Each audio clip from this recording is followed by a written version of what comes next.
Kerala story Doordarshan പ്രദർശിപ്പിക്കരുതെന്ന് മുഖ്യമന്ത്രി പിണറായി വിജയൻ. കൂടുതൽ വിവരങ്ങളുമായി ഷീജ ഉണ്ട്. ഷീജ, മുഖ്യമന്ത്രി ശക്തമായി പറഞ്ഞിരിക്കുകയാണ് കേരള സ്റ്റോറി ദൂരദർശൻ പ്രദർശിപ്പിക്കരുതെന്ന്.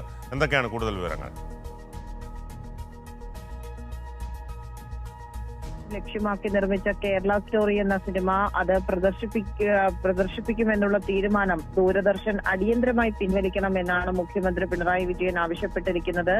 ഈ തെരഞ്ഞെടുപ്പ് വേളയിൽ രാജ്യത്തിന്റെ ഔദ്യോഗിക വാർത്താ സംപ്രേഷണ സ്ഥാപനത്തെ ഉപയോഗിച്ചുകൊണ്ട് കേരളത്തെ ഇകഴ്ത്തിക്കാണിക്കാനുള്ള നീക്കത്തിൽ നിന്ന് കേന്ദ്ര സർക്കാർ പിന്തിരിയണമെന്നും മുഖ്യമന്ത്രി ആവശ്യപ്പെടുന്നു. പരസ്പര സാഹോദര്യത്തിൽ വിവിധ മതവിഭാഗത്തിൽപ്പെട്ടവർ ഒരുമയോടെ ജീവിക്കുന്ന പ്രദേശമാണ് കേരളം എന്ന് പറയുന്നത്. അതുകൊണ്ട് തന്നെ ലോകത്തിന് മുന്നിൽ തലയുയർത്തി നിൽക്കുന്ന കേരളത്തെ അപമാനിക്കുവാനും മതസ്പർദ്ധ വളർത്തുവാനും ലക്ഷ്യമിട്ടുകൊണ്ട് സംഘപരിവാറിന്റെ തലച്ചോറിൽ ഉടലെടുത്ത ഒരു കുടിലിതമായിട്ടുള്ള ഉൽപ്പന്നമാണ് ഈ സിനിമയെന്നും മുഖ്യമന്ത്രി പറയുന്നു. അതിദാരിദ്ര്യ നിർമ്മാർജ്ജനത്തിൽ രാജ്യത്തിന് തന്നെ മാതൃകയായ, പ്രത്യേകിച്ച് നീതി ആയോഗിന്റെ തന്നെ അടക്കമുള്ള വിവിധ സൂചികകളിൽ മുൻപന്തിയിലാണ് കേരളത്തിന്റെ സ്ഥാനം എന്ന് പറയുന്നത്. ആ കേരളത്തെ സൊമാലിയ എന്ന് വിളിച്ച് ആക്ഷേപിച്ചവർ ഇപ്പോൾ മതം മാറ്റത്തിന്റെ കേന്ദ്രം എന്ന് പ്രചരിപ്പിക്കുവാനുള്ള ഗൂഢശ്രമമാണ് നടത്തുന്നത്. അതുകൊണ്ട് തന്നെ സംഘപരിവാർ സ്ഥിരമായി പ്രചരിപ്പിക്കുന്ന നുണകളും അവര വിദ്വേഷവും അടിസ്ഥാനമാക്കിയുള്ള ഒരു സിനിമയ്ക്കെതിരെ വ്യാപകമായ പ്രതിഷേധം നേരത്തെ തന്നെ ഉയർന്നു വന്നതാണ്.